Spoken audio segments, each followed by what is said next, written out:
Today is Friday, October 8, 2021. Roland Martin Unfiltered, broadcasting live from Los Angeles on the Black Star Network. Folks, shocking video of cops in Ohio snatching a paraplegic black man out of his car. Was he charged? No. Also in Georgia, a black man was stomped by a cop. He was already on the ground and subdued. Folks, when you see the shocking video, it'll blow you away. Folks, September jobs report's out.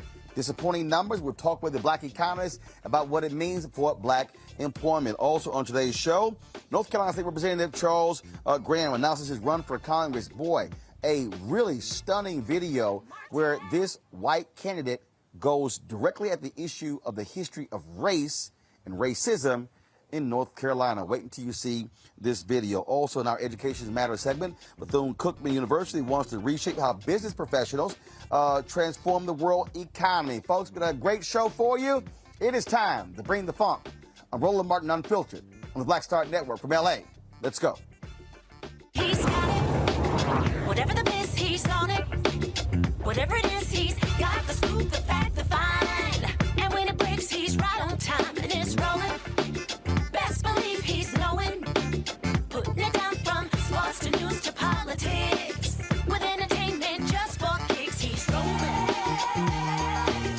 It's on go, roll, y'all. It's Roland Martin,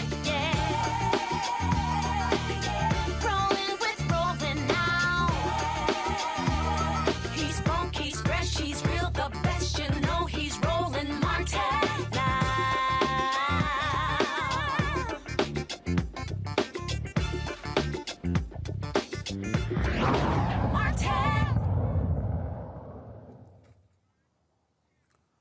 The September jobs report dropped today. Not good news for black women. President Joe Biden talked to the nation about this month's report. Today, for the first time since March of 2020, the American unemployment rate is below 5%. In just 8 months since I became president, in the midst of a grave public health and economic crisis, the unemployment rate is now down below 5% at 4.8%. In total, the job creation in the first 8 months of my administration is nearly 5 million jobs. Jobs up, wages up, unemployment down. That's progress. And it's a tribute to the hard work and resilience of the American people who are battling through this pandemic, working to keep their businesses afloat. Now, that's overall, but what about black women? Dr. Christian Brody joins us right now. She is the Brookings Metropolitan Policy Program Fellow. Dr. Brody, glad to have you on the show. Jobs report in September does not look good for black women. Unpack it for us. Yeah, so I love what the president said, and he's absolutely right that we are seeing more increases during his presidency than under the previous person. But yeah, things do look good overall. 5.2% in August down to 4.8% in September. But the real problem is teens, right? So if we look across black people, we see that the rate for black women went from 7.9% in August down to 7.3%. That's good. We see a decrease there. For men, from 9.1 to 8. For teens, 17.9 down to 15.7. The rate did go up this month for Latino or Hispanic teens aged 16 to 19. It went from 15% up to 17.4%. And some of the reason for that is we are seeing more people coming into the labor force as UI and other types of benefits ran out. And so people are having to put their lives at risk of getting COVID in places where maybe there's not a vaccine mandate or a mask mandate and having to go back to work, particularly Black and Latino women who are overrepresented in these essential jobs that put them at risk. So, again, it looks like it's good numbers, but look, they never all talk about specifically for African Americans. What does the September jobs report look like for black men and for black youth? Yeah, so for black men, again, we see the rate come down some from 9.1 down to 8%, but that's still really high compared to 4.8, right? Like it's dropping for black men, but not nearly far enough. And for teens, we're talking about 15.7% for Black teens compared to 10.6% for white teens. So we're still way above the average. And if you look at the 13-month period between September 2020 and September 2021, we see that Black teens have had the highest average unemployment rate at 17.64%. Well, look, at the end of the day, we still see how COVID is impacting the economy, inflation. What about that? Because, of course, the Federal Reserve is concerned about that. The possibility of inflation continuing. Are we seeing a drop off there or stabilization there? What are we seeing? I think we don't really need to worry about inflation right now, and I'm sure some of my fellow economists would disagree with that. But with this many people that are out of work, and I would say that these numbers understate the actual unemployment rate. When you look at the number of long-term unemployed or people who have not looked for a job within the last 4 weeks because they haven't been able to find anything. And we're talking about almost 6 million people that aren't even looking anymore because they've become discouraged, right? So it's like we need to be focused on getting people back into jobs, and then we can worry about inflation. I think another thing to think about is the number of people that work. We're still seeing lots of people teleworking, and we know that Black and Latino people are underrepresented in those jobs. All right. Dr. Kristen Brody, we appreciate it. Thanks a lot. Thank you.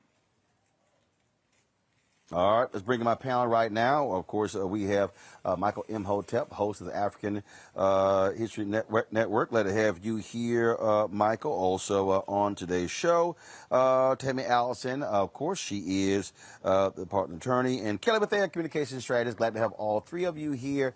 Michael, I'll start with you. The reality is this here. We can talk about the jobs report. The wages is still a hugely important deal. And so that is something that we still have to deal with. What folks are paying. You still have progressives fighting for $15 an hour, a living wage. We're still talking about how do we achieve race equity and inclusion for African Americans. And so although President Biden, Democrats might be happy with that low unemployment number, it's always a different story for us as African Americans. Yeah, it's definitely a different story. And even though, I mean, right now, we're really dealing with a tale of two nations, so to speak, or a tale of two cities, so to speak, because at the same time that you have 10 million available jobs right now, you got 10 million available jobs.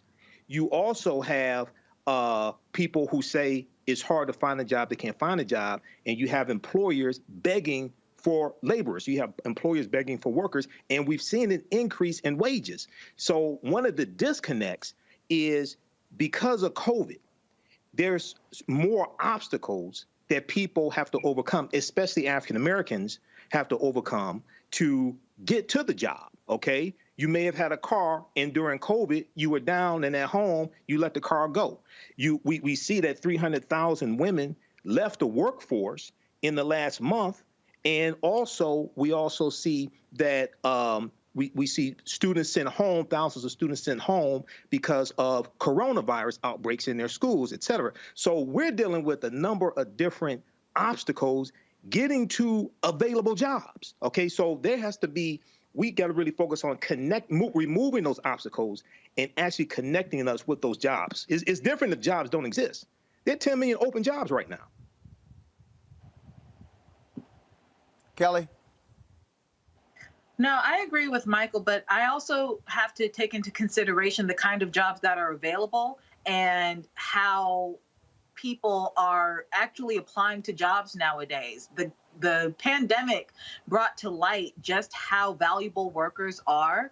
And even though there are people still looking for work, there are also people who are holding out on working, not because of employment or anything like that, but they actually realize their value right now, finally, in that they're not going back to the workforce if there's not going to be a component of work from home. They're not going back into the workforce if the minimum wage isn't higher, if they're not being paid their worth. There are still jobs on LinkedIn and other job search sites where they're requiring like a slew of credentials and qualifications, but the salary doesn't match. So things have to change in that regard as well when it comes to these numbers, when it comes to when people are looking for work and the rationale behind why people aren't going back to work as quickly as the administration thought they would be. Tammy. Hi, Roland. I believe that Black women specifically are tired, okay? The inherent bias in the policies and procedures, no matter what industry you're in, it exists. And Black women no longer want to deal with that. And as the other panelists stated, they know their worth. Black women are also the #1 rising business owners in this country. So I believe that with all of the things that have been happening to Black women when we talk about discrimination in the workplace, coupled with the pandemic and the year that we've had in the post-summer of 2020 social and racial justice unrest, I don't think that Black women want to deal with the shenanigans of facing bias in the workplace. And I also think that's something that we should think about and take into consideration when we're speaking specifically about the job numbers and how Black women are not necessarily represented in being able to obtain those jobs. And in the same breath, I think it's important to look at these companies who have claimed to be diverse and to implement these new diversity, equity, and inclusion strategies, but they're still looking for workers. And it's important to note who is sitting at the table to screen these applicants, because a lot of times they don't look like this panel. Well, that is certainly the case. And so, look, every month when the report comes out, we're certainly going to talk about it and focus on the Black aspect of the jobs numbers, which doesn't get the attention on a lot of the other networks. All right, folks, let's talk about this race out of North Carolina, where a candidate dropped a video that has gotten lots of attention. You rarely see a white candidate running for office speak this explicitly about race in announcing his campaign. Watch this. When I was a young boy, the KKK announced a night rally in my home county. A cross burning with hundreds of Klansmen to terrorize the blacks and Lumbee. We were a poor farming community, black, white, and Indian. My parents and grandparents were sharecroppers like many. The police chief warned the Grand Dragon, "These people don't want your trouble." The Klansmen called us mongrels, half-breeds, and told him the Klan would show him how to handle people like us. That night, they rode in with their cars, their crosses, and a single light bulb hooked to a car battery. 50 Klansmen. Not a bad turnout on a cold night. Problem is, they were surrounded by 400 Lumbees. Simeon Oxendine had been a tail gunner in a B-29 during the war. Verdia Locklear was 4 months pregnant. Neil Lowry was the local barber. Hundreds of normal folks deciding to stand together against ignorance and hate. Lowry shot out the light.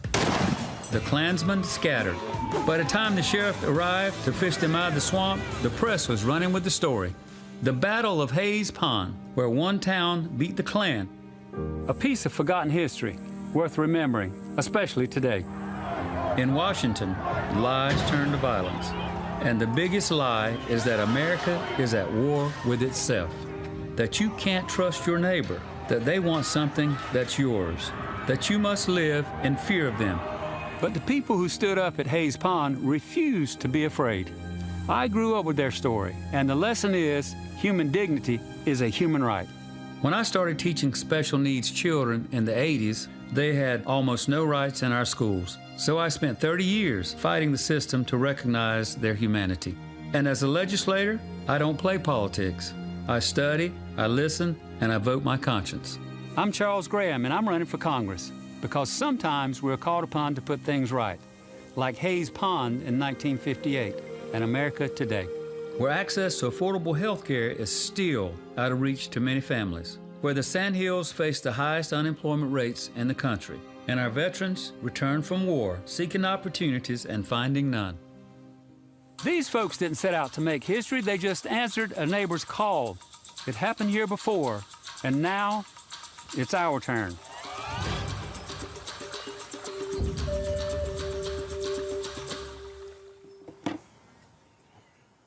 Well, joining us right now is Charles Graham. Welcome to Roland Martin Unfiltered on the Black Star Network. Thank you, Roland. It's a pleasure to be on your program this evening. I don't know, Roland, how many times you've had a chance to have a sharecropper's son on your program and a grandson of sharecroppers. It's amazing to be here, and I'm honored to be a part of your program tonight. I'm a proud Lumbee, Roland, and I'm on. All right, then. All right. Well, I'm the only. Go ahead. So you're the only. Go ahead. The only in the North Carolina General Assembly, and I'm the only. Well. Excuse me. I'm sorry. Go ahead. No, go ahead.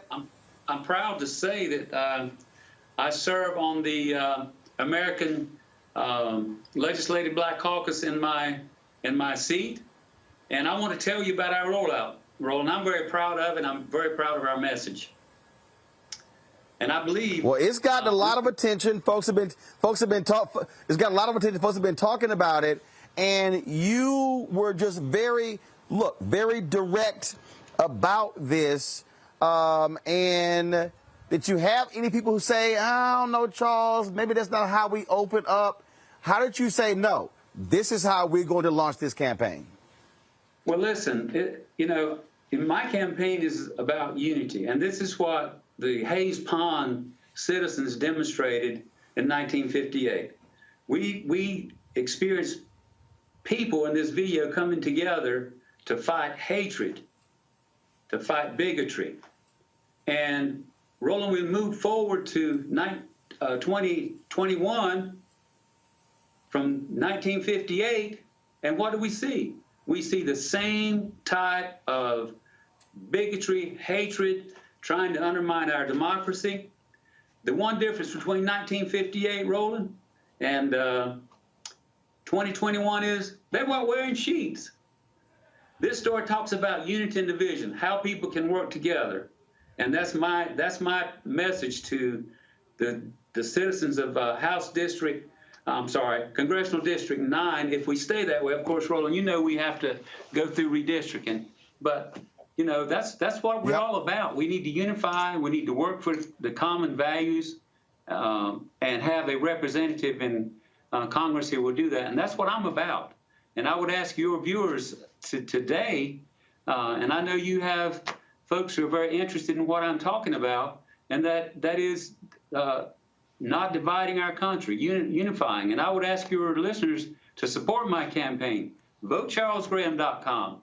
Go to my campaign website, support Charles Graham. And I think everyone understands, Roland, that I'm running against the far-right extremists who are determined to undermine our democracy and continue to divide us.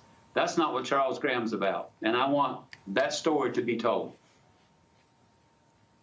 You talk about those far-right extremists. You've been having to fight them in North Carolina. I've spent an inordinate amount of time on my show in the last decade talking about the viciousness by which the Republicans in North Carolina have been trying to lead. In many ways, what you're now seeing in Georgia and Texas and other places really started in North Carolina after Obama won that state by 14,100 votes in 2008. You're absolutely right.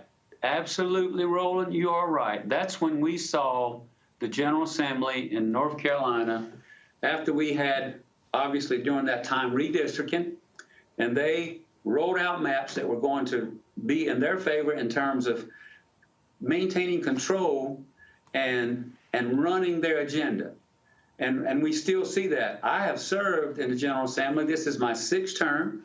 I have served in the minority for 11 years, and I have prepared myself, Roland, to move forward, and that's to go to Congress and support our president. Our president needs allies. We have a very small window of opportunity to maintain the control we have in Congress. So, yes, I have seen that, and it began when our President Obama was elected, and it's been moving that direction ever since. Questions for my panelists. First up, Kelly, your question for Charles Graham. Sure. So, as a result of this campaign video going viral, you've come under scrutiny regarding your stance on LGBT plus issues. I would like to know, considering how you voted back in 2016 on HB2, I believe, how has your viewpoint changed? And what do you plan on doing once you get into Congress regarding those issues? Thank you for that question. After HB2, and I think it may have been 4 or 5 years ago, after that vote, I realized that that vote caused a lot of pain and hurt in the transgender community. I worked very hard after that to repeal HB2, was successful, and I want folks to understand that Charles Graham understands and has seen and experienced discrimination. When I was a young man playing baseball, playing sports, participating, I had the fellows who was participating on my team, they protected me from racism. I know what racism is, I know what discrimination is, and once I took that vote, after and at this moment, I'm sorry, I apologize. And you don't hear too many people or too many politicians actually apologizing. And I'm sorry. And I'm running for Congress again to unite us, not divide us.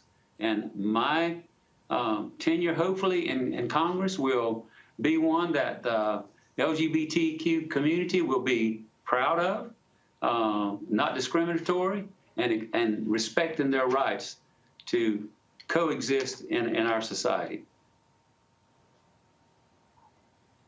Tammy. Thank you, Roland. Mr. Graham, given the fact that your apology only came this past Tuesday after other people pointed it out, how do you reconcile your recent apology with the other Democratic candidate that is running for Congress in your district, Ram Mohavid, I believe is his name, and the fact that he may not have the political backing like you?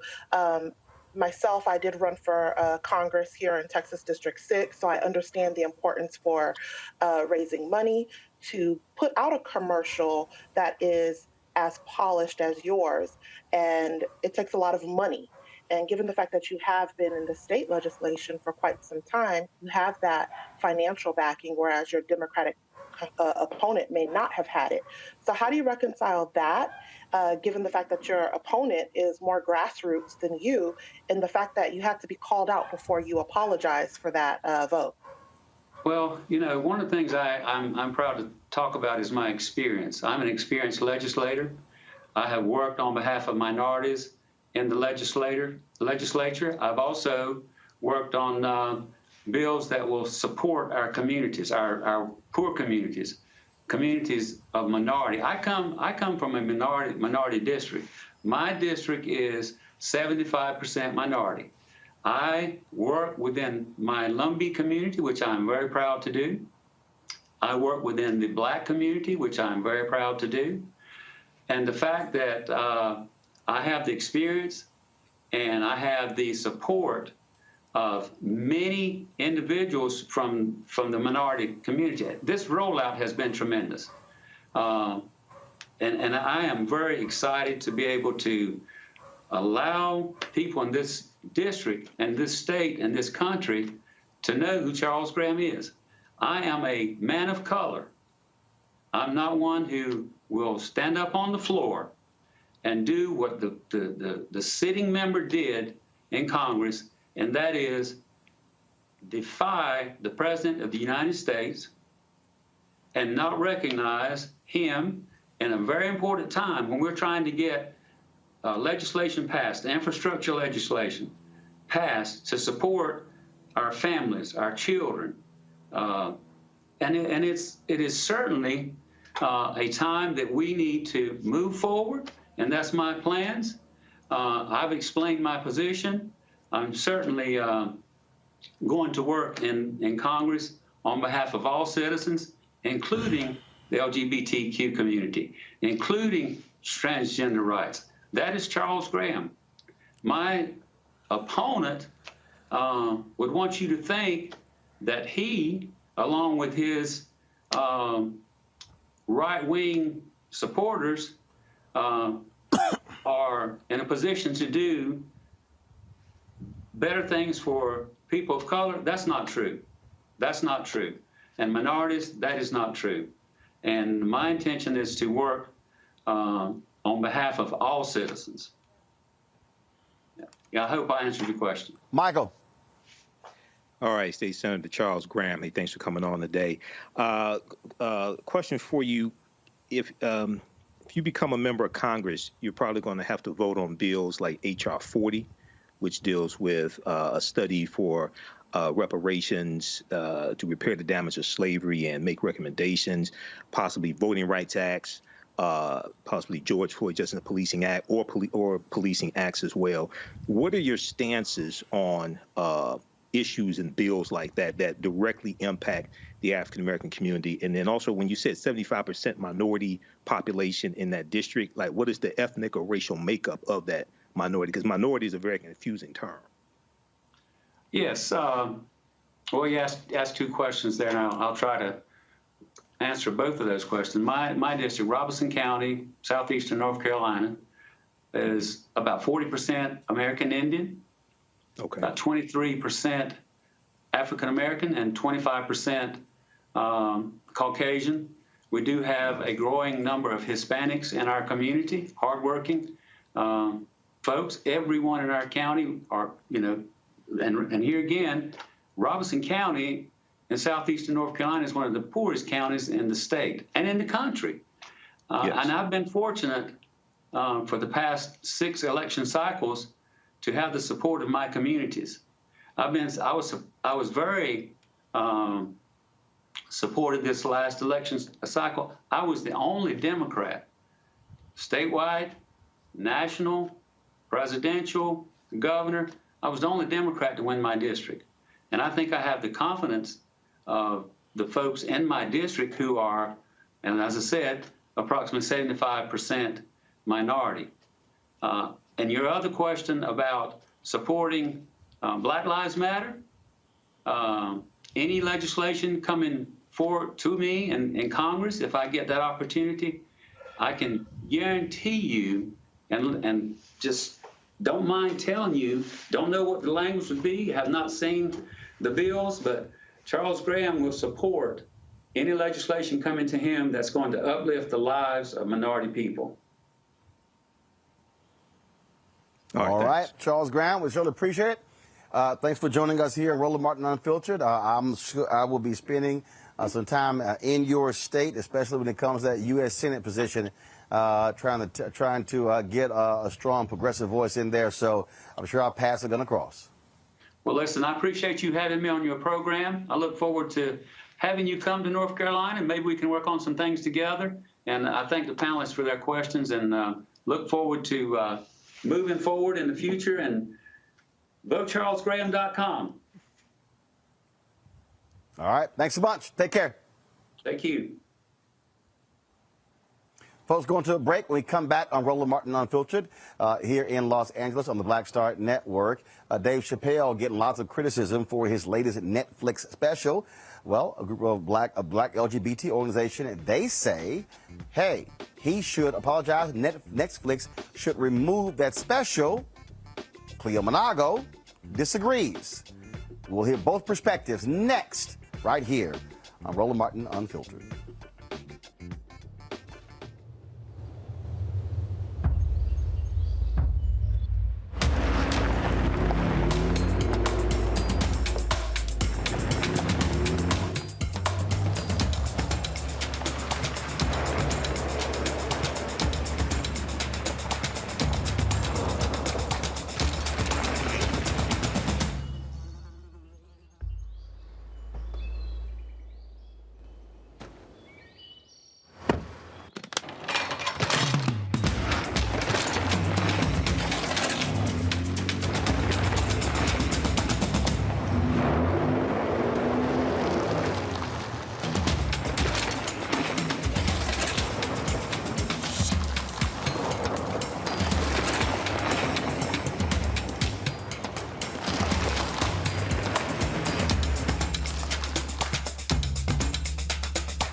Betty is saving big holiday shopping at Amazon. So now, she's free to become Bear Hug Betty.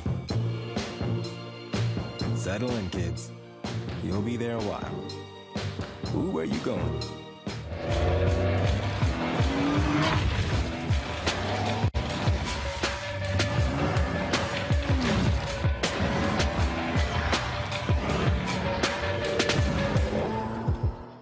Hello, everyone. I'm Godfrey, and you're watching Roland Martin Unfiltered. And while he's doing Unfiltered, I'm practicing the wobble.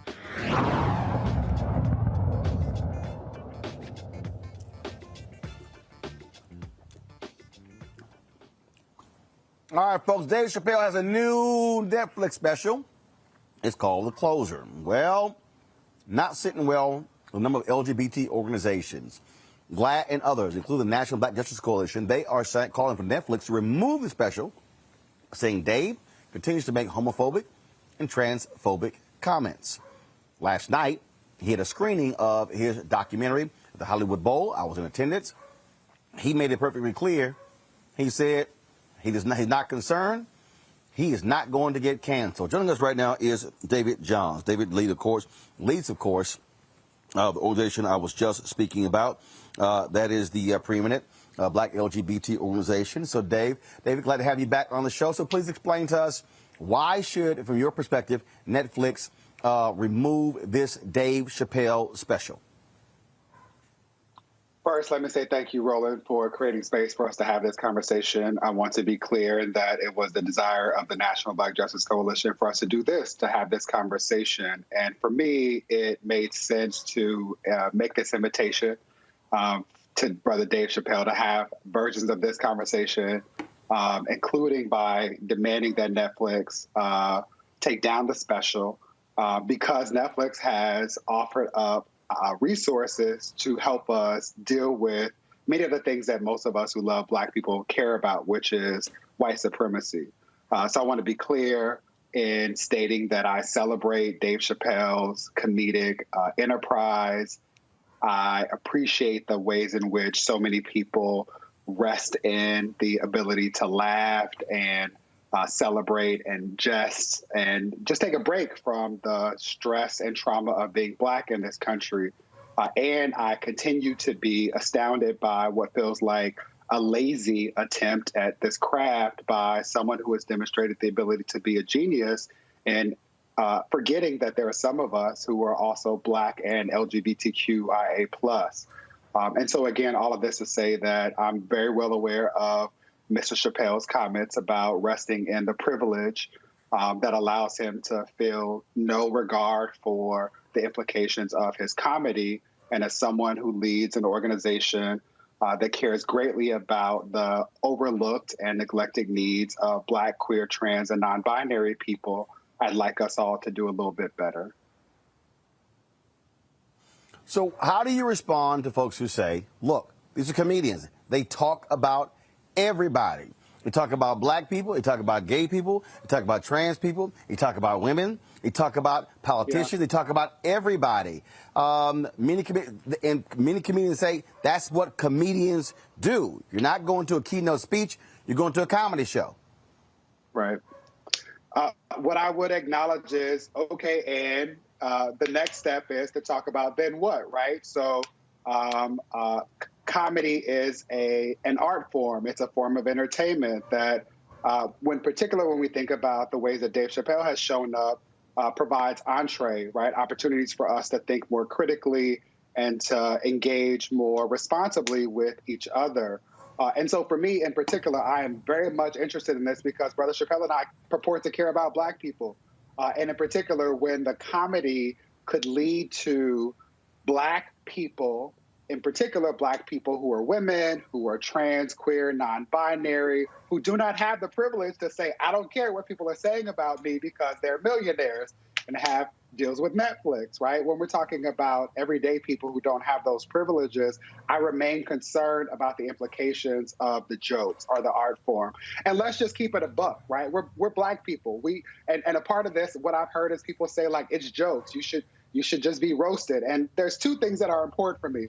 One is that's about community, right? If I am in a situation where we're playing the dozens, we should be on equal footing. The ability for Dave Chappelle to make jokes about women and Black trans folks, which are a race when we assume that all queer, trans, and non-binary folks are white, diminishes the ability for people to actually engage in a conversation or to punch back or to otherwise respond. And ultimately, what I'm continuing to try and remind people is that I care about Black folks who are ignored and who are erased. It is the Black lesbians who are beaten in Chelsea because of white supremacy and then made to be victims because their accusers highlight the ways in which their Blackness overcomes the discrimination they experience as a result of their sexual identity or gender orientation. I remain concerned about Black trans students who are beaten in schools where people laugh at them and say that it is your fault, that if you had just shown up and been tougher and if you had not been sensitive, then this would not have been a thing. What I am concerned about is how people respond to the jokes, what people do as a result of the jokes. And to make this point particularly clear, there is a defense, a trans panic defense, which is often offered when Black trans women are murdered. I want to be clear that I offered this in the statement that I released, that NBJC released when this became a thing, which is to say that this matters at a point in time in which Black trans women are murdered at a disproportionate rate. That has happened every year since I've had the pleasure of leading this organization. And what I remain concerned about is that the murder, the violence against Black, queer, trans, and non-binary folks, the violence against Black women more generally is ignored when people say, oh, it's just a joke, you should laugh at it. There are some of us who don't have that privilege. And I would like for all of us to be able to have this conversation while celebrating that Dave Chappelle has the right to say what he wants to say. There are also some of us who should have the right to be critical of what it is that he says. You said something there where you said that you're playing the dozen, you have the ability to actually punch back. But the reality is, comedians are on stage all across the country, all across the world. Whether it's a Netflix special, whether it's the Laugh Factory, whether it's any comedy venue in Chicago and New York and Houston, they're all over the country. So is there a difference when a comedian says something and they're talking about anybody? Don Rickles ripped everybody. Lisa Lampanelli. I've heard people actually put on social media, they said if Bernie Mac was alive today, Bernie Mac would get canceled. Richard Pryor would get canceled. So is that part of this conversation? Are we establishing a separate standard? Are we trying to establish the same standard for comedians as we do politicians? Isn't that different being on the comedic stage?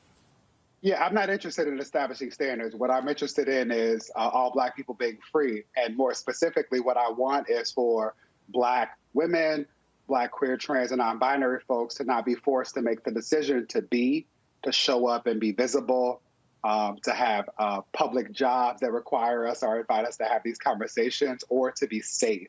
What is missed is that jokes about beating up lesbian women and not liking trans women because they have Adam's apples, or reducing trans people to their genitalia is often a factor in the violence that members of our community experience. And so what I'm interested in is a more meaningful conversation where Black people in particular who purport to care about Black people are more conscious of the ways in which white supremacy is operationalized, and we do a better job to acknowledge intersectionality. I want to be clear, to the extent that I believe that it has been lost heretofore, that I appreciate what I believe is Dave Chappelle saying that that the dragon he is attempting to slay is white supremacy. That is why this matters to me. That is why it was important for NBJC to engage in this discussion. We care about Black people, all of us being free. Now, to the extent that the jokes, one, dismiss or provide cover for or allow people to get away with violence against our community, that's a point in which we have an issue. And again, the invitation is for us to have more meaningful conversations about the ways in which people use jokes, our humor, our comedy, to dismiss the things that actually are meaningful and show up as barriers in terms of our ability as Black people to live self-actualized lives, to be free, to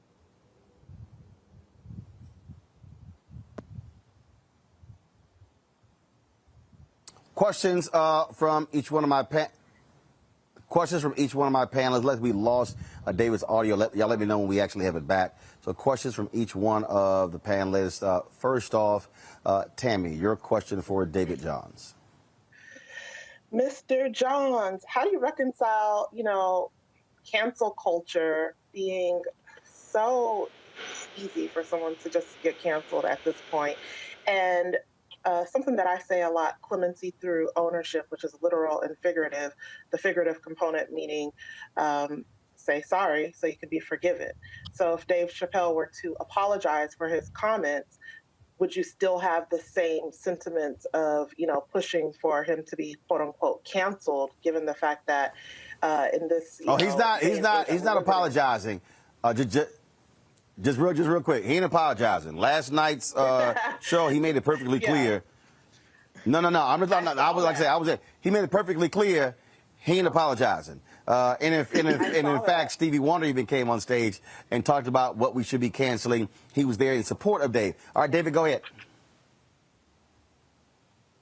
I don't know that I had anything to say. I was actually cut out of the conversation because of the audio. But again, I would just simply highlight that it must be nice. No. Right? Okay, no, hold on. Okay, hold on. Dave, what's it? Dave, hold on. David, hold on. David, hold on. So you didn't hear a question? I did not. I heard the last part of your comment as I was able to come back in. Tammy. Hold on. So, Tammy, restate your question to David so we can answer. Please. Okay. So, be clear. Dave Chappelle is not apologizing. He said if this is what canceling is, he loves it, right? So my thing is, how do you reconcile, informing and educating the community, right, about the importance of not, being rude or belittling the LGBTQ community, but also not being so quick to cancel whenever our culture doesn't necessarily fully comprehend and understand the significance and the cultural impact of some of these statements sometimes. And I said that I always say clemency through ownership, which is literal and figurative. Say sorry to be forgiven. Got it. And we know that he's not going to apologize. David?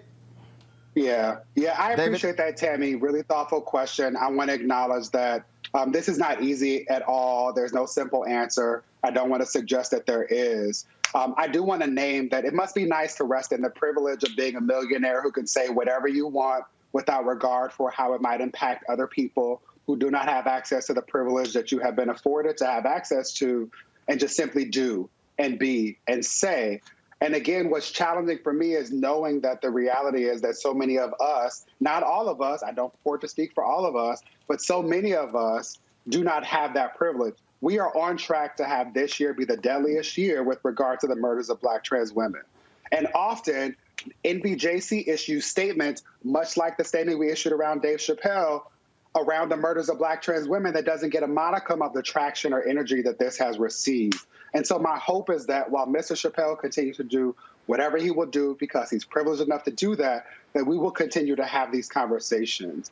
And that as a community of people who purport to care about Black people, that we will do better, not only with regard to our language and with regard to how we have conversations with one another, but how we protect and support one another in more meaningful and measurable ways. Michael. All right. How you doing, David? Don't necessarily have so much of a question, but a comment and an observation here. And I've been reading this about Dave Chappelle. I haven't seen the special yet. One of the criticisms that he's getting is defense of comments that the baby made that people are saying were homophobic as well. And we know the baby got canceled and disinvited from different events. And the concern that I have is that when African Americans are dehumanized, whether it's in music, whether it's in specials called the N-word, B's, and things like this, the outrage doesn't take place to talk about removing that artwork that dehumanizes African Americans. But and very quickly here, so the baby got disinvited from different events and festivals for making homophobic remarks on stage that was not part of a song. It wasn't recorded, anything like that. But he got invited to the festivals after making songs that dehumanize Black people. and people are Right. largely silent on that. Okay, so that Right. see, that's the conflict that I have. Okay, so Right. you know, that's my perspective on this. Okay. No, I So, appreciate that, and David, I appreciate respond. that. Your thoughts on that? Yeah, I appreciate that. I appreciate that. And for me, the problem with the jokes and the presentation of this conversation via this big platform is that it affirms this lie that all Black people are cis, heterosexual, and think and operate in the same way, and all queer people are white. And that is a lie. Right. And so if we Okay. step back from that, the thing that I find frustrating is that most people are now engaging in this conversation without regard for the fact that, as Dave Chappelle referenced, the baby shot somebody in Walmart and then rapped about it in a song where he told his child, I would do it again. That is a problem. We talk so much about violence in the Black community. I want to offer a footnote. There are so many people who have been introduced to MBJC for the first time. Welcome to what we do. We're not new to this. We engage in similar conversations when we're talking about Tony McDade, the Black trans man who was murdered the same week that George Floyd was murdered by the Tallahassee Police Department. We show up and talk about and support Jasmine Koenig, a founder of this organization who has been in this space before, to talk about Ed Buck, a perpetrator of violence, systemic violence against Black, queer, and same-gender-loving men in particular. We show up and talk about this with regard to Nigel Shelby and Black students who are bullied and suspended. We agree in the space of wanting to ensure that all Black people can be free. For me, it's important to highlight for folks that don't have access to the information, who would never read a book about intersectionality, who don't know anything about Kimberly Crenshaw's groundbreaking essay mapping the intersections, to appreciate that as long as there have been Black people, there have been Black, queer, trans, and non-binary people. We have always been beautifully diverse. The issue with the special, and I encourage you to watch it, which is vexing for me in this space where I'm like, we shouldn't be continuing to talk about this, but it also provides us with opportunities to talk about this, is to simply say this. We agree. We're only having this conversation because Dave Chappelle says in the special, I care about Black people, and my issue is white supremacy. What is missed so often, particularly with regard to Mr. Chappelle's comedy, is that intersectionality is a thing. And there are Black, queer, trans, and non-binary and non-conforming people. And it is us, not white people. It is not white queer people. He talks about LGBTQ people as if they are white and talks about the movement that they are winning. It is them, white folks, who win, not us. When these jokes happen without this critical conversation, it is Black, queer, trans, and non-binary people who are victims of the kind of violence that he jokes about, who get beaten up because their Adam's apple is too large, or because their hands are too big, or because they do not show up in the ways that white people and the things that we all hold to this level of being the things that we should all do. When we are not able to achieve that, we are the victims of it. And that is the thing that I care most about. I also want to be clear that this is not about, to the extent that we can't cancel Dave Chappelle. Roland has made this apparently clear. He's been on Instagram with all of his friends. This is about us as Black folks who purport to care about Black folks doing better. Kelly. First and foremost, thank you, David, for coming on and speaking about this. I'm a huge fan of yours. I follow you on everything. But I wanted to make clear how, and it's more of a comment than a question, but I would love your thoughts on it, how cancel culture has been just very conflated when it comes to accountability. I don't see this as being a canceling Dave Chappelle notion so much as it is the fact that all Black lives matter, and Dave Chappelle and other people who have the privilege of having a platform as large as Netflix need to be held accountable to the notion that all Black lives matter, that there are ways to be funny and to critique culture and to critique society without disparaging the most marginalized among us, especially within the Black community. And and finally, well, kind of finally, I saw a lot of comments over the past couple of days, and I want to make note that I have not seen the special, but his previous specials also touched on this, so I feel like I can say a little bit of it. But the fact that people are saying, oh, you're violating his First Amendment rights, et cetera, People forget that the First Amendment was made to protect the most marginalized voices among the American body. So the fact that we are still silencing the most marginalized within the marginalized community that is Black people by saying that, you know, Dave Chappelle is able to say whatever he wants simply because he's a Black man, that is a disservice to not only Dave Chappelle and the LGBTQ plus community, but it's also a disservice to how the First Amendment is supposed to be exercised. So it's like, why is it that the most marginalized among us have to remain silent when the First Amendment is actually supposed to protect them? I love you, and not just because you are singing my song, but because you are thinking critically. And I want to be clear that I don't expect, nor do I want people to always agree with me, but I do want us to be able to have conversations about how we do better to ensure that all of us can get free. And the thing that I've struggled most with is the hypocrisy of so many people who have continued to say to me, it's just a joke. I found it funny, therefore you should say nothing about it. If Dave Chappelle had the freedom to make jokes, as he will clearly continue to do, I and other people should have the freedom to say, I watched the special twice over. I also know that this is not new, and I didn't find it funny.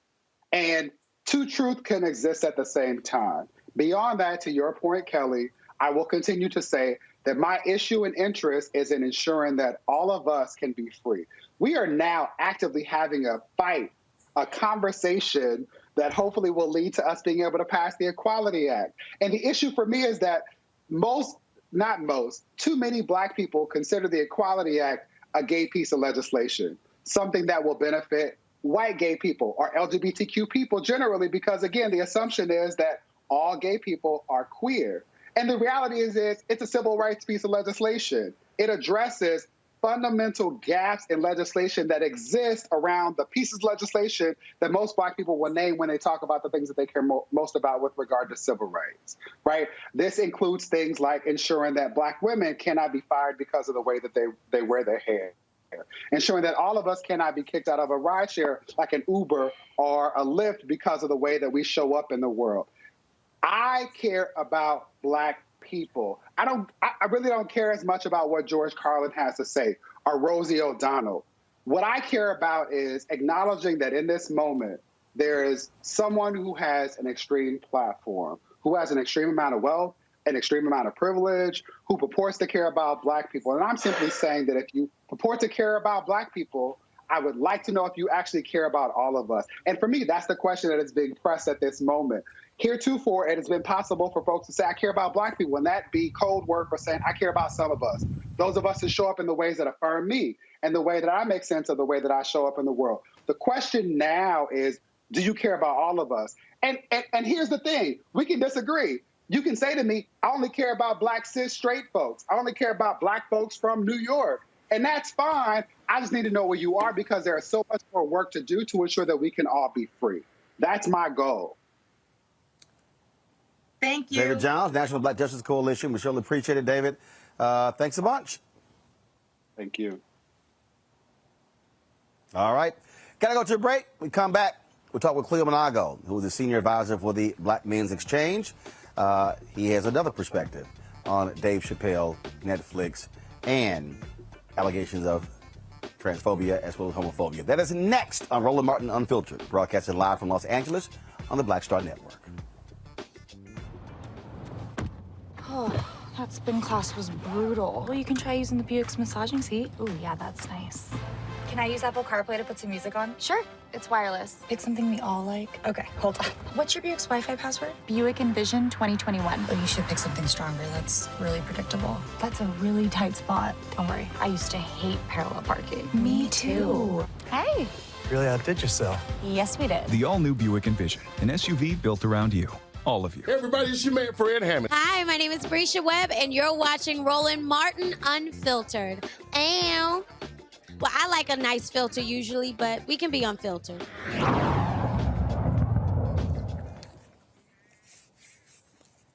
So yesterday, Dr. Cleo Monago sent me a text message asking me were we going to be weighing in on this Dave Chappelle issue. I said, sure. He joins us right now. Cleo, how you doing? I'm doing well, Mr. Martin. How are you? Man, where are you? You in the basement somewhere? I can barely see you. Yeah, can you see? I'm sorry about that. I'm in South America at a hotel because I'm presenting to the faculty of the University of San Buenavista in Cali, and I didn't know I was going to be doing this, so I didn't bring lights and camera with me, so I'm doing the best I can do. All right. Can you see me at all, though? All right, it's all good.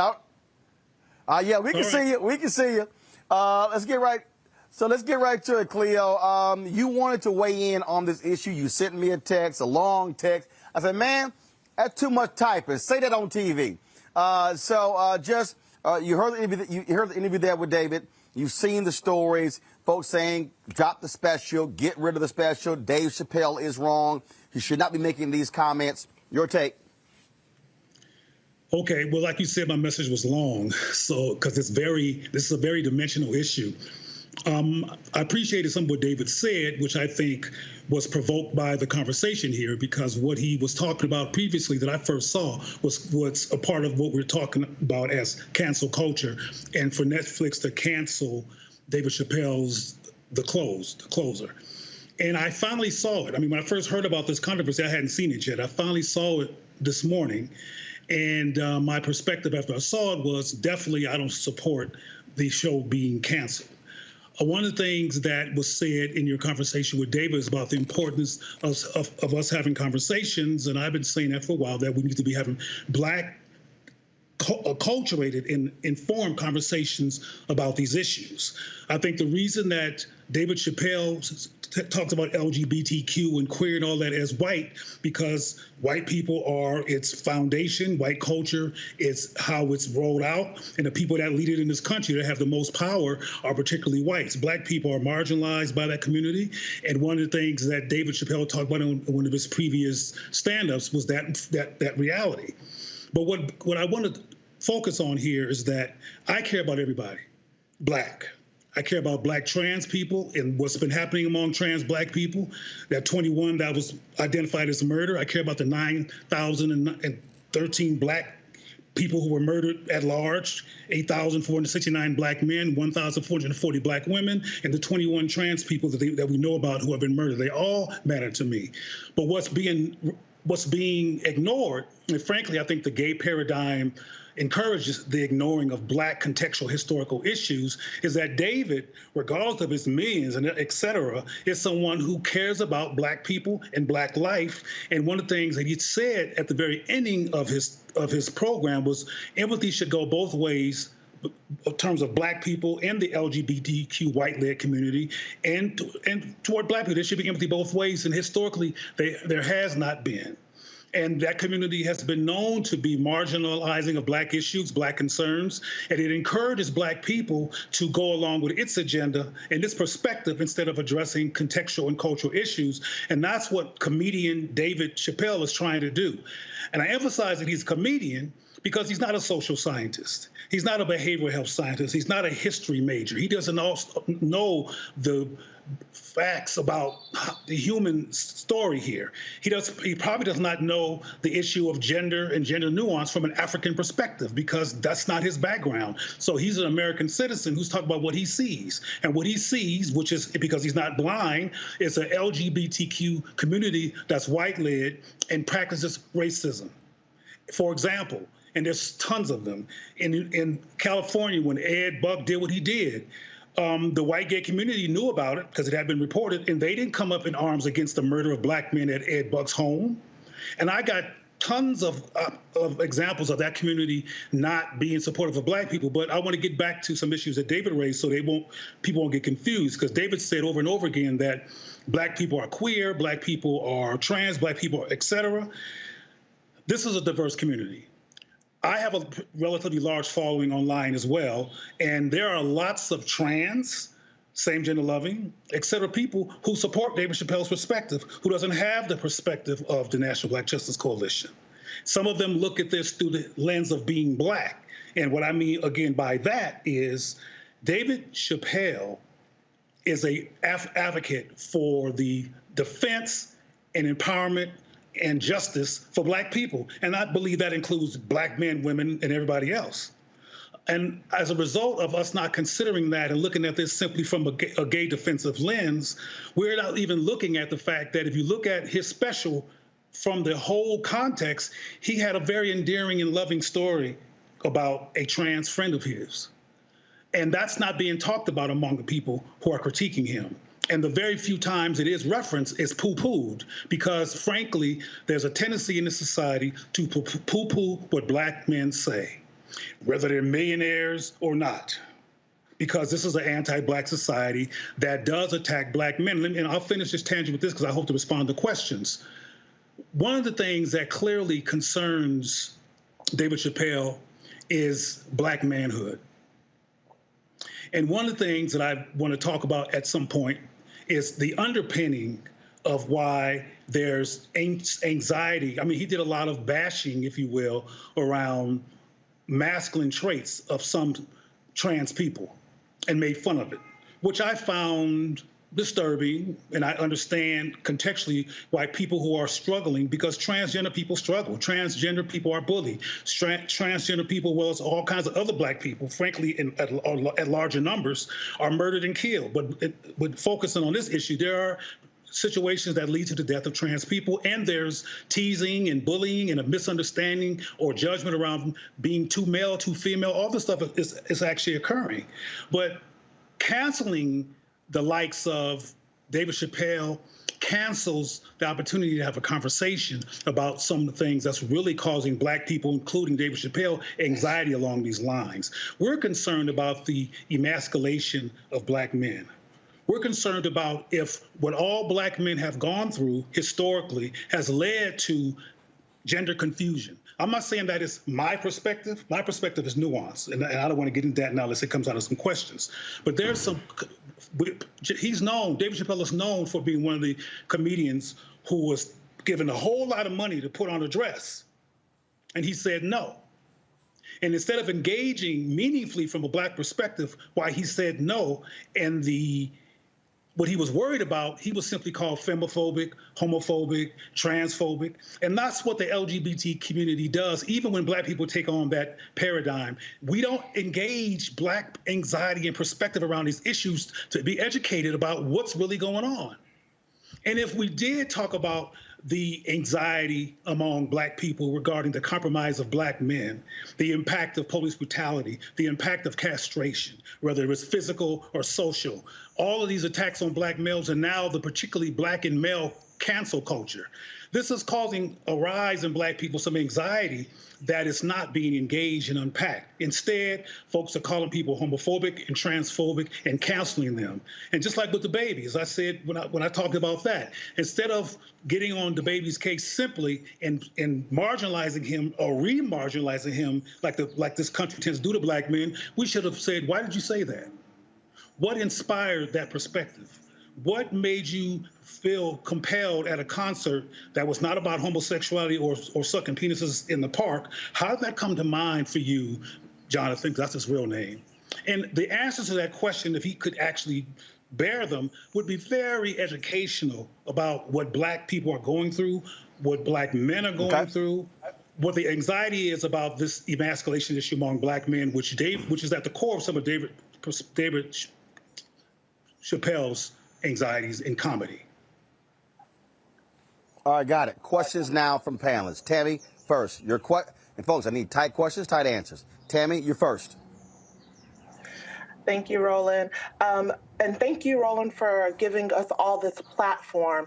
I wanted to just ask you, how do you reconcile the fact that there have been other people that give underrepresented groups a voice and a platform who may have themselves been under the scrutiny of trying to be canceled, but people are not talking about that and the work that they've done to enhance Black culture, similar to Dave Chappelle? Is your question is why is the cancellation of other people not coming up? Is that your question? Well, the attempts to cancel other people who have actually done good for the Black community, when I don't believe that anybody with a wide platform, with a large following, is intentionally trying to alienate the LGBTQ community. Well, let's put Mr. Chappelle in context. He's a comedian. people like him and Paul Mooney and others are allowed to tell some hard truths because it's going to be a punchline afterwards, and it's in the context of laughter, which is why he gets away with talking about such serious issues on a large platform. He is a comedian. We don't have people like Dr. Tommy Curry and other people who could break these issues down and could actually transform the Black community's behavior and consciousness, including the treatment of Black people who get a large platform. Instead of even canceling them, they're not even allowed in the door. The other people that you're talking about who are being canceled, whenever something affirms Black people, like the Arsenio Hall show did inadvertently, and other situations where Black people are affirmed, they are indeed canceled. And people from the LGBTQ community, et cetera, don't raise that issue, including a lot of Black people who have a profile. They wait till the LGBTQ issue comes up, and white people give them lots of profile and support so they can actually talk about their agenda, which is the LGBTQ agenda, which is pretty much a culture that's a white agenda. But I agree with you if I hear what you're saying, that there's an issue of Black people being canceled, period, and we should be concerned about that. But we should be more than concerned. We're relatively passive in the midst of our disrespect. The reason we're hearing so much about David Chappelle is because the force behind him is huge. It's called the white gay community, and they have a huge machine. So as someone said, I think Roland said earlier, his use of the N-word. We can add the B word. We can add all kinds of words that are insulting and divisive that he says that hurts Black people in particular, like the N-word, that gets no critique. There's nobody trying to cancel over that. Well, that's white supremacy behavior. It needs to be looked at as well. Thank you. Michael, your question. Cleo Monagos, Michael Imhotep. Yeah, that was me earlier talking about the N-word. So this is my critique here, and you can comment on this. With the baby being canceled, disinvited from festivals for talking 2 minutes, homophobic rant, but has songs dehumanizing Black people. He gets invited to the festivals. Dave Chappelle gets attacked for comments about transgender people, things like this, but no critique. No comments about him using the N-word, things like this. Talk about how is it that Black people are the only ones who you can say anything you want to about, whereas anybody else, when you talk about them, you get out of pocket their consequences and repercussions. As I mentioned earlier, Black people do not have the relentless, focused, unified, funded, and resource machine that the LGBTQ community has as a result of white people in white spaces with white privilege and white audacity creating that space. And I want to say, so I won't sound dismissive, that the white gay community exists, including with all its privilege, in response to having been profoundly oppressed once upon a time in this country, murdered and killed and harassed and locked up. So it's not that their behavior and their subjectivity is not warranted. However, it doesn't include issues that are relevant to Black people. But the bottom line is we don't have the machine. White supremacy has created a lot of conflict, a lot of people on different sides, including the LGBTQ identify and the Black side, which is a bunch of Black folks who should be getting together to resolve our issues across our collective. But we jump on bandwagons that get a lot of support sometimes because it's where the action is, it's where the money is, it's where the support is, where the media attention and where you can get some press. But that's what it is. When Black people unlearn internalized white supremacy and learn to value diverse Black voices and create a machine that actually will take no prisoners regarding what happens to diverse Black people and are consistent and build institutions with that intent, like GLAAD and HRC does for gay people, particularly white people, we will have the same benefits, but we don't have that. We're divided. We have people who are powerful and who are doing great things within our community, but they don't get press. Not unless white people are benefiting from what we do, the press doesn't come. Right. All right. Thanks, Cleo. So I understand your point, but I'm failing to draw the correlation between what you've said and what David Johns brought up and what I've brought up and other people who have an issue with Dave Chappelle's remarks, in that while he was, making remarks against white supremacy and the like through his comedy and his commentary in this special, The problem isn't that he was just talking about the white LGBT plus community. It's the fact that in so doing, it's harming the Black people within that community. So again, this is a marginalized within the marginalized community saying, hey, this actually hurts me more than my white counterpart. Can you stop? And yet and still we have people literally just saying no and screw you. So how do you reconcile the fact that it's Black LGBT people saying this is hurting me? We are the ones who are actually going to be impacted by his commentary the most because he's a Black man. How do you reconcile them actually pleading with the cis het community, myself and you and others? How are we to basically take them under the wing that is Black people and let them know that we care? All right, well, that's a lot. And that's a very important question, though. It's a lot. But let me tell you this, or let me explain this. Let me reiterate that I care about all Black people. And my work, not abstractly, but directly affirms same-gender loving, trans, and bisexual people, along with the rest of the Black family. So we're not in any kind of conflict regarding the importance of affirming people who are same-gender loving, et cetera. But a word that you mentioned is key. You talked about that Black people are being harmed. Now, before I get to how universal the harm is, I want to mention to you that David is a powerful, articulate brother who came on here and raises issues. And David is one person, just like I'm one person. There's not no one perspective on this. There's lots and lots of same-gender loving, including trans people, who are not bothered by Dave Chappelle, who indeed support Dave Chappelle. The white transgender person who committed suicide that he referenced, their family openly supports David Chappelle. So, and there's another well-known comedian named Flame Monroe, who's transgendered, who supports David Chappelle. So I want to make it clear that this is not a monolithic perspective.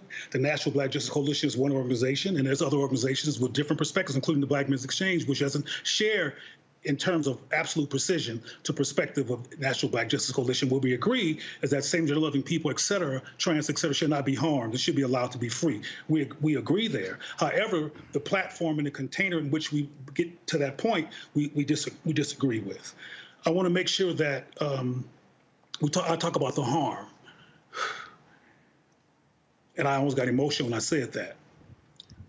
In short, the white LGBT community and its paradigm prowess in politics has done harm to Black people.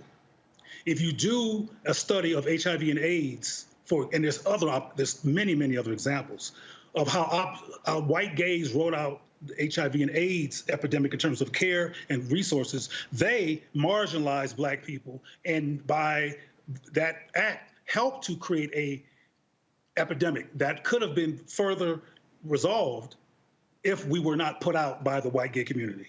I can go on and on and on about the racism in the white gay community in terms of harm being done to Black people. What David Chappelle is talking about as well is harm being done to Black people. One of the powerful things that he says is, would you please stop punching down on my people? That's one of the final comments that Dave Chappelle says, actually after he had contextualized it quite clearly before he even said that throughout his hour and a half special. The harm is being done. And David Chappelle is concerned about that harm. Now, David Chappelle, to my knowledge, is not a same-gender loving or bisexual man. He made some inferences, I should say, during his interesting sexual inferences around glory holes, et cetera, during his stand-up, but he doesn't understand the nuances, the experience of same-gender loving people. What I think we should do, as I suggested with DaBaby or Jonathan Kirk, is that we should use these high-profile stimulations of the conversation to finally, collectively, as a people, have a rational, Black-informed, Black-acculturated, historically considerate, contextually considered conversation about what's going on with the Black community, what's causing such a spectrum of perspectives, what is causing even a perspective that DaBaby articulated, and that David Chappelle talked about. Instead of doing what white supremacy keeps doing, co-signing the dismissal and re-cancellation of a black male voice, particularly one as powerful and as brilliant as David Chappelle has been with the Chappelle show and other things that he's done, has been particularly powerful for black people, which is why he had to walk away from the show, because white folks said, no, we got to control this. We got to control you. You're not letting us control you. We'll give you $50 million because y'all like money if you let us control you. And he said, no. That's powerful. So we need to be using him as somebody that we can go to or include in a larger conversation about black bridge building, about black people unlearning impulses that are anti-SGL or anti-trans or that are not considerate of gender nuance. We can talk about these issues we can talk about gender nuance from an African perspective and do a whole lot of educating. The reason I'm here in Colombia is I'll be speaking at the University of San Buenaventura in Cali, a predominantly black city, about the epistemology of ancient African gender nuance versus contemporary gender constructs. Because they're having issues around manhood and masculinity and that anxiety which causes abuse of feminine people, particularly if they're male, that they want to help unpack and resolve. So this gender issue, which is a core underpinning of David's anxiety, we have to have a black conversation about all these issues and include our diversity in respectful ways so we can resolve the conflict, not cancel people. And we should be able to critique. One thing that David said that I agree with is that we should have the opportunity to critique each other.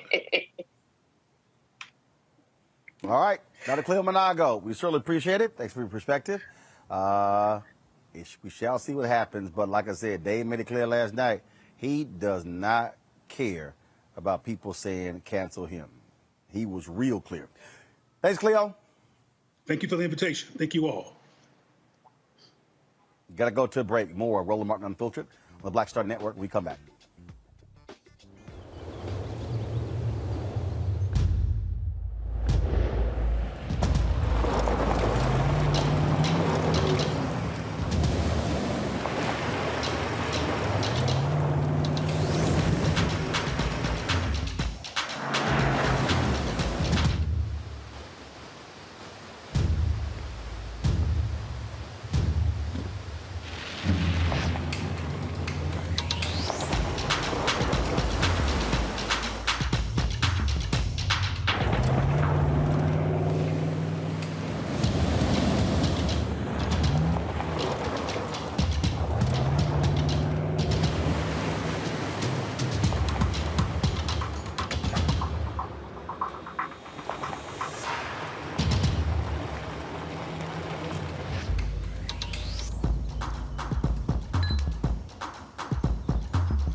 Maureen is saving big holiday shopping at Amazon, so now she's free to become Maureen the Merrier.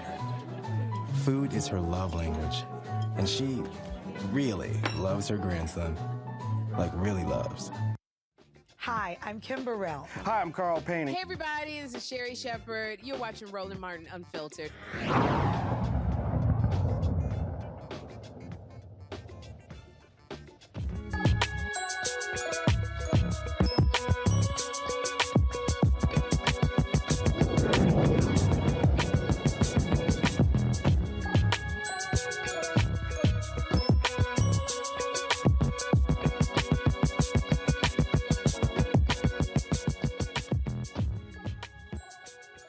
All right, folks, when it comes to education, black HBCU business schools have been doing a heck of a lot producing the next generation of leaders. Of course, remember, we were down in Atlanta. We focused on North Carolina Central with their opening of their new business school.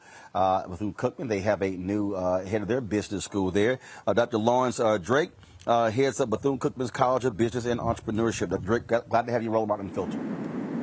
Good to be here, Roland. Business has changed for a lot of people. The focus has always been going into corporate America, but we are seeing more and more people choose to be entrepreneurs, starting up businesses. And so what is going to be the focus of your tenure as dean? Well, the focus is actually to ensure prepared for the 20%. And that's for me and reshape the way Doc, hold tight 1 second. Doc, hold on. We really have some bad audio issues, and so we're going to try to fix that. I'm going to another commercial break. Folks, fix his audio. Then we'll come back and talk to the new head of the business school at Bethune-Cookman back on Roland Martin Unfiltered. Oh, that spin class was brutal. Well, you can try using the Buick's massaging seat. Ooh, yeah, that's nice. Can I use Apple CarPlay to put some music on? Sure, it's wireless. Pick something we all like. Okay, hold on. What's your Buick's Wi-Fi password? Buick Envision 2021. Oh, you should pick something stronger. That's really predictable. That's a really tight spot. Don't worry, I used to hate parallel parking. Me too. Hey. Really outdid yourself. Yes, we did. The all-new Buick Envision, an SUV built around you, all of you. It's time to be smart. Roland Martin's doing this every day. Thank you, Roland Martin, for always giving voice to the issues. Look for Roland Martin in the whirlwind, to quote Marcus Garvey again. The video looks phenomenal, so I'm really excited to see it on my big screen. Support this man, Black Media. He makes sure that our stories are told. See, this difference between Black Star Network and Black-owned media and something like CNN. I got to defer to the brilliance of Dr. Carr and to the brilliance of the Black Star Network. I am rolling with Roland all the way. Honored to be on a show that you own. A black man owns the show. Folks, Black Star Network is here. I'm real revolutionary right now. Roland was amazing on that. Stay black. I love y'all. I can't commend you enough about this platform that you've created for us to be able to share who we are, what we're doing in the world, and the impact that we're having. Let's be smart. Bring your eyeballs home. You can't be Black-owned media and be scared. You dig?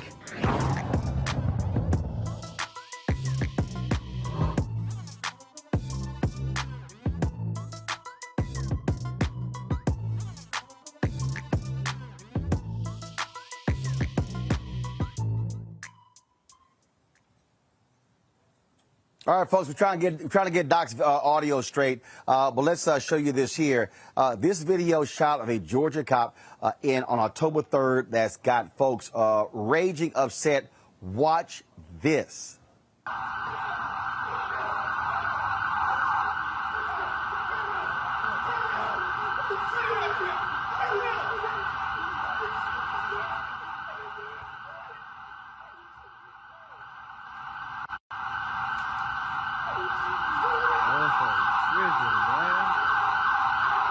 Stunt that man, man.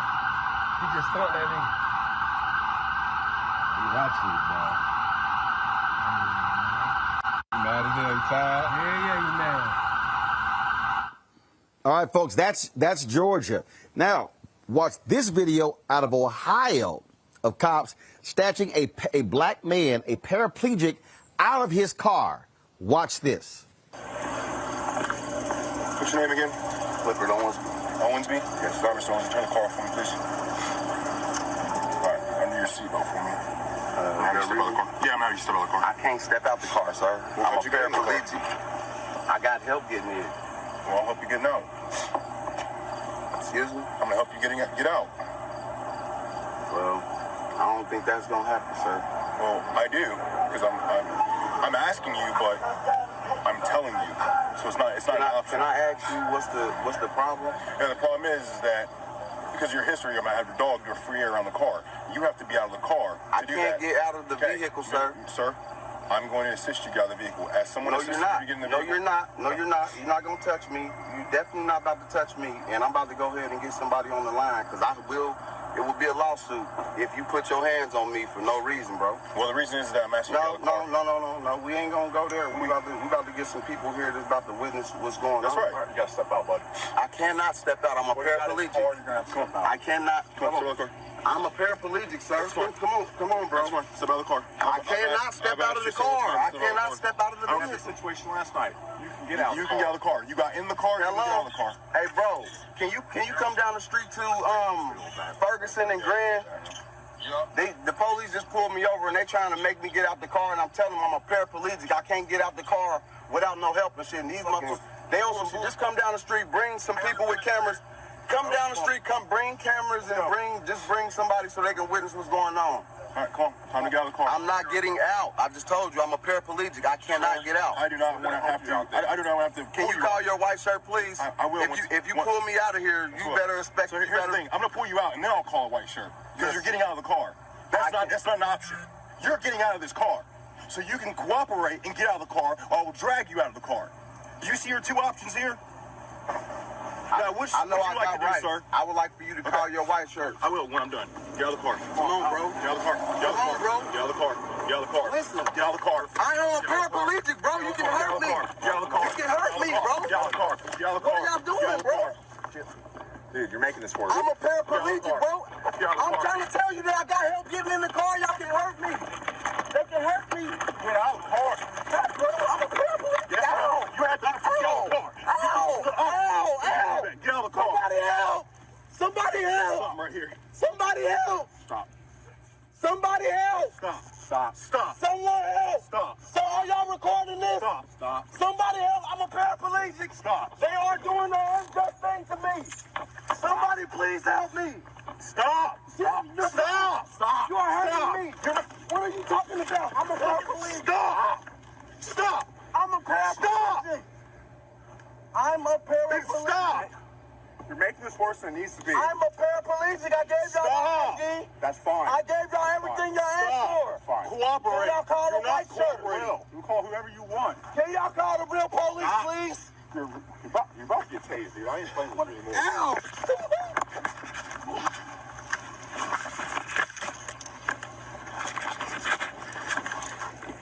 You're making it so much harder than what it has to be. Last man there, his name is Clifford Owensby. Cops found no firearms or drugs in his car. Let's go to my panel, Michael Imhotep, Killer Bethea, Tim as well. I just, folks, this is, you talk about crazy. Michael, I'll start with you. The behavior of police officers. And when you look at this particular, with the brother who's a paraplegic, it's saying, well, we know who you are. We're going to be looking in your vehicle, things along those lines. And the crazy thing to me, Michael, is that they found nothing. And guess what? He hasn't been charged. Yeah, Roland, I posted this video on the African History Network last night. I saw it on D.L. Hughley's Instagram page, and I posted it on our fan page, and people have been commenting on it. And, I had a lot of questions here because, one, I was wondering, okay, the officer said, we know your history or something like that. What he said was a little muffled, and I'm trying to figure out, okay, what's really going on here? And then I was trying to figure out, why was he pulled over in the first place? Okay. And then the other thing I wondered, when you deal with a paraplegic, because I know this probably isn't the first time that they dealt with a paraplegic, what's the procedure? Because depending upon, why they're paralyzed from the waist down or what have you, you could injure them trying to pull them out the car. So, injure them further. So, actually, according to Clifford, he had an injured back before, and this re-injured his back. Mm. Yeah, I don't think it appears. I don't know the full story here. It appears those officers should not be on the street. It appears they should be fired because it didn't have to go down like that. He could have called a supervisor, et cetera. He could have talked. If Clifford had been white, I don't think they would have treated him like that. Kelly. I mean, I get sick and tired of seeing videos like this regularly, and the fact that they keep happening is just all the more disgusting. But the fact that how many times did this man need to say he's a paraplegic for you to get through your thick skull that he is not capable of getting out the car in the fashion that you wish he should get out the car? Further, he shouldn't have been having to get out the car in the first place, whether he's a paraplegic or not. This is just the prime example, a prima facie case of gross negligence, because he did everything he was supposed to do as a citizen regarding his interaction with the police officer, and the police officer himself and his partner, it looks like, did everything that you could possibly do to be a jackass, basically. Like, they were not doing their jobs to the fullest extent of the law at all. There was absolutely no reason to harass this man, no reason to drag him by his hair out the car I mean, just the level of humanity that was not used in this situation is absolutely disgusting. They need to be up under the jail. Tammy Allison? Roland, I think that we're all exhausted and tired of seeing these types of videos and body cam footages. Luckily, we do have the officer's body cam footage in this instance, but from the man explaining that he's a paraplegic over and over again, to correct my fellow panelists, as a federal attorney, the correct terminology is excessive use of force by the police officer. And my other panelists, it's not necessarily the answer just to fire them, because as we've seen in various cases, even if they attempt to fire these officers, those unions protect them, and a lot of times they get their jobs back, and they're even able to get jobs elsewhere. The issue here is that there needs to be widespread legislative changes. We saw the video of Jacob Blake, who miraculously survived the shootings that left him paralyzed. And we saw news recently this week that the Department of Justice will not be filing any charges against the officers responsible for shooting Jacob Blake, as well as state prosecutors will not be filing any charges against those officers responsible for shooting Jacob Blake. And they also did not lose their jobs. So there has to be some type of legislative change. It's easy to say to fire these officers. It's easy to speculate, but unless there are people sitting in positions in Congress that are willing to speak up and use their voice and actually make some type of impactful change, we're going to keep seeing these very horrific instances of excessive use of force by police officers. And it's very rare that we ever see them actually serve any type of sentence. And as we see, the conviction and sentence of Derek Chauvin is something that, we all breathe the heavy sigh of relief for, but we all breathe that heavy sigh of relief because we all know that it's so extremely rare to actually see any type of justice in these types of situations. Folks, gotta go to a break. We come back, we'll give you the update on the Kyle Rittenhouse story. Very strange defense these folks are offering. That's next to Roland Martin Unfiltered.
Betty is saving big holiday shopping at Amazon. So now, she's free to become Bear Hug Betty.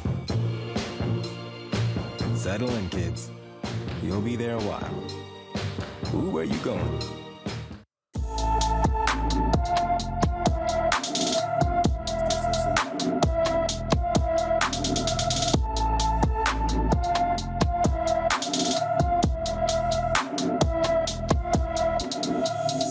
All right, folks, time for our Black and Missing segment, which we focus on every single day on the show, bringing the attention of young folks who have come up missing all across this country. They do not get the attention that they deserve, so therefore that's why we have this particular segment right here. We have, of course, this young man here. Again, Christopher Blount, 5'10", 185 pounds, black hair, brown eyes. He is from Pendleton, Indiana. Pendleton, Indiana. Anna. This has been one of those stories, again, that gets lost in the shuffle. You don't have the level of attention that goes there. And so if you have any information about this brother who has been missing for quite some time, folks, we want you to alert authorities, please. And so let me just want to find the number here. Let's see here. Give me 1 second. I'm pulling up the script right now to give this number here. Do we have the number on the screen, please? If we do, 765-642-0221, 765-642-0221. That is the Madison County, Indiana Sheriff's Office. So please give them a call. All right, folks. In the case of Kyle Rittenhouse, the young white man who shot and killed someone in Kenosha, Wisconsin, his attorneys are offering quite the interesting defense. They are saying that Rittenhouse should be, first of all, he was using if y'all want to say it's crazy, a hunting law. Let me take my time with that. They're suggesting that a hunting law, okay? Now, shot the people, 2 dead, okay? They're saying that the Wisconsin hunting laws allowed him to carry assault weapons during the 2020 fatal shooting. What the hell, Tammy? The hunting laws? Was he hunting? He wasn't hunting animals. Are they suggesting that the hunting laws in Wisconsin allow for him to hunt people? What the hell is that? Hunting black people that were protesting the shooting of Jacob Blake that I was just talking about, and this 17-year-old crossed state lines with this hunting weapon to hunt down protesters, people that were exercising their First Amendment rights to protest.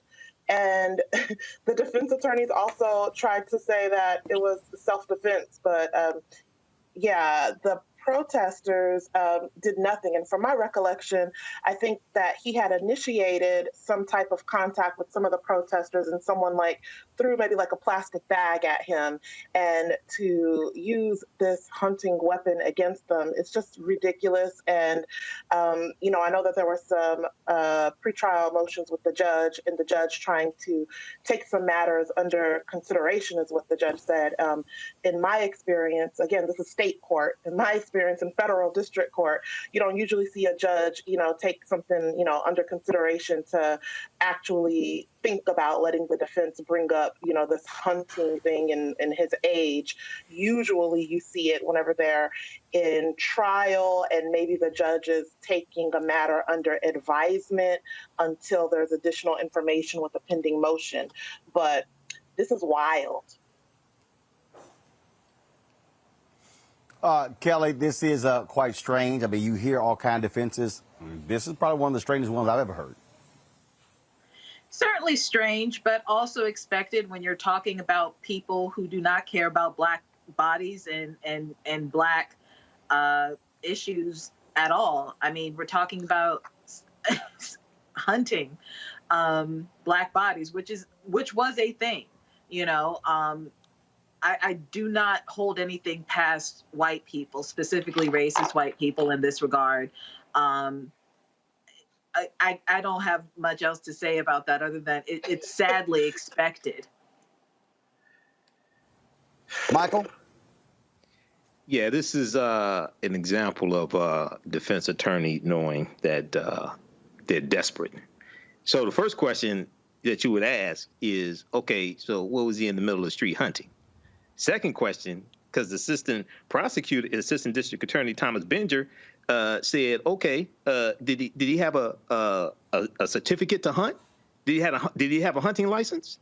Okay, so prove that. What was he in the street of Kenosha hunting, and did he have a legal license to hunt? Okay, and he said if that's their argument, go ahead and make that argument. So this is an example of how your client is in deep sugar honey iced tea. You're just trying to make stuff up. And can we not forget that? This man, they raised $2 million for this man, Kyle Rittenhouse, the 17-year-old. Okay, and then the officer that actually donated about almost $50,000. Okay, he donated money, and then the people donated money to the officer that was filed for donating money to Kyle Rittenhouse. This is just shenanigans, just disgusting, gross, ill. Speaking of shenanigans in Alabama, the Montgomery City Council decision to change a street name from a Confederate president to the honoring a civil rights icon, Reverend Fred Gray, come with a healthy fine. Now, first of all, Attorney Fred Gray. The City Council voted to rename the street from Jeff Davis Avenue to Fred D. Gray Avenue. Well, the unanimous vote could prompt a $25,000 fine as a result of a 2017 Alabama state law that says cities or counties could not make any changes to Confederate monuments without state approval. Mayor Stephen Reed said donors have already offered to pay the penalty on behalf of the city. Fred Gray, of course, is 90 years old. He served as the attorney for Dr. King for Rosa Parks. An exclusive interview I did with him is available, y'all. I don't know why we're using photos of him. We got the B-roll. I did a whole 1-hour interview with him. So if y'all go to Black Star Network, yeah, why are y'all using photos of Fred Gray when I talk to the man? Lord have mercy. Anyway, y'all want. I'm just saying. I mean, you know, if you got a TV show, you use video. So if y'all want to see the actual video of Fred Gray, go to the Black Star Network, exclusive. It's on the app. Download the app, phone, Android, Roku TV, Apple TV, Amazon Fire Stick, Xbox, Samsung, all of them, to y'all watch the actual video interview of Fred Gray. Don't ask me why we're showing still photos. I don't know. I cannot think of everything, y'all. All right. That shows you right there how these people in Alabama are so stupid. Republicans love talking about local control, but they really didn't want the people to have local control, Michael, over their own city. That's how racists roll. Well, keep in mind, Alabama was one of those former Confederate states that took up arms against the Union to maintain slavery and committed treason based upon Article 3, Section 3 of the U.S. Constitution. So, I mean, this is Alabama. I mean, you look at the 1901 Alabama state constitution, they changed the state constitution to institute poll taxes and literacy tests to suppress the African-American vote. So, yeah, they should go ahead and pay the fine. Fred Gray, fantastic man. He filed the lawsuit of Browder versus Gale, February 1st, 1956, that ended the Montgomery bus boycott, because that case went all the way to the U.S. Supreme Court, and that's what ended the Montgomery bus boycott December 20th, 1956. So, absolutely, he deserves it. Kelly? Yes. Kelly?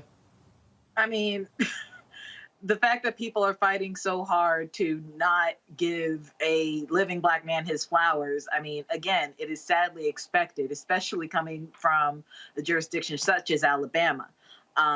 But it won't be like that for much longer. He's going to get his flowers come hell or high water, and I look forward to the day that the name is changed and all is well. Tammy? Hey, Roland, listen, this is why I be talking about, like, we need representatives that are not too scared to talk, okay? We got all these people that are running for office, but y'all scared. You got to talk, okay? Because this is some law that is on the books, and this is some stuff that needed to have been addressed before, you know, this fine came up. You know, like, yes, people are going to pay the fine, but as my very esteemed panelist stated, you know, Alabama is the state that sued the Department of Justice during the Obama administration when Eric Holder was the Attorney General, which resulted in that 2013 Supreme Court decision that reversed the Voting Rights Act that we're now fighting for because the Republicans found the loophole for it. But let's be very clear to all of our progressive, quote-unquote, Democrats. That happened during a Democratic administration, during a Democratic Attorney General, and not until the Republicans found that little loophole is it now that we're speaking up and addressing the Supreme Court decision of 2013 that got these states discriminating against underrepresented groups. We need to be very clear. Yes, that was the state of Alabama, so we should expect shenanigans from the state of Alabama, but we also should be trying to strategize just like the Republicans be strategizing and beat them at their own game. All right, folks, got to go to a real quick break. We come back, I'll tell you what we're doing in L.A. and how you're going to see that on the Black Star Network. That's the final item. Back in a moment. Oh, that spin class was brutal. You can try using the Buick's massaging seat. Ooh, yeah, that's nice. Can I use Apple CarPlay to put some music on? Sure. It's wireless. It's something we all like. Okay, hold on. What's your Buick's Wi-Fi password? Buick Envision 2021. Oh, you should pick something stronger. That's really predictable. That's a really tight spot. Don't worry. I used to hate parallel parking. Me too. Hey. Really outdid yourself. Yes, we did. The all-new Buick Envision, an SUV built around you, all of you.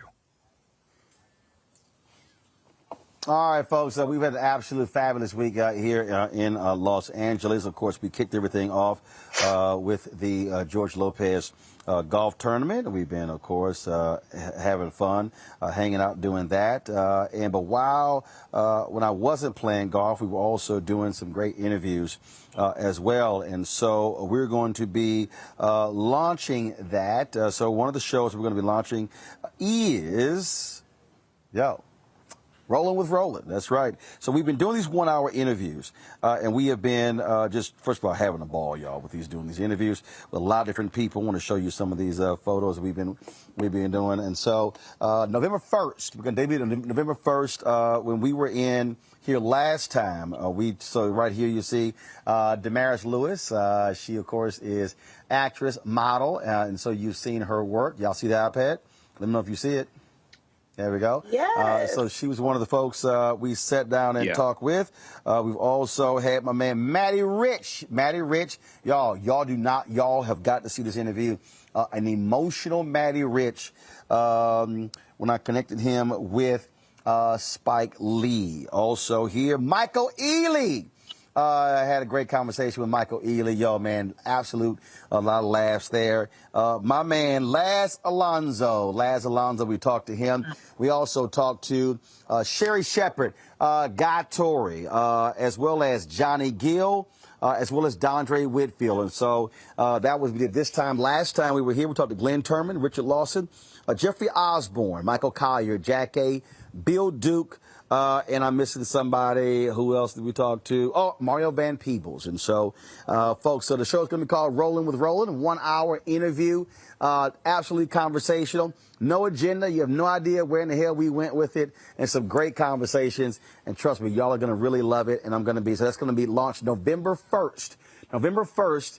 Only on the Black Star Network. You must download the app. I'll be unveiling some other shows. I'm talking to folks next week, and so we'll be letting you know what those shows are as well. So a lot of things happening. You see what we're building. That's why your support matters. So please download our app, the Black Star Network, all available platforms. Also, join our Bring the Funk fan club, where every dollar you give goes to support the show. Cash App, $RM Unfiltered. PayPal.me/R Martin Unfiltered. Venmo.com/RM Unfiltered. Zelle is Roland at RolandSMartin.com. Roland at RolandMartinUnfiltered.com. Tammy, Kelly, Michael, so appreciate it. Thanks a lot. We always end the show, folks, showing you members of our Bring the Funk fan club. We appreciate all of you. Everybody who's given them, no matter what the amount, you all matter to us here. So for all of us, for the Roland Martin Unfiltered Black Star Network West Coast crew, I'll see y'all guys on Monday from Washington, D.C. Holla!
It's time to be smart.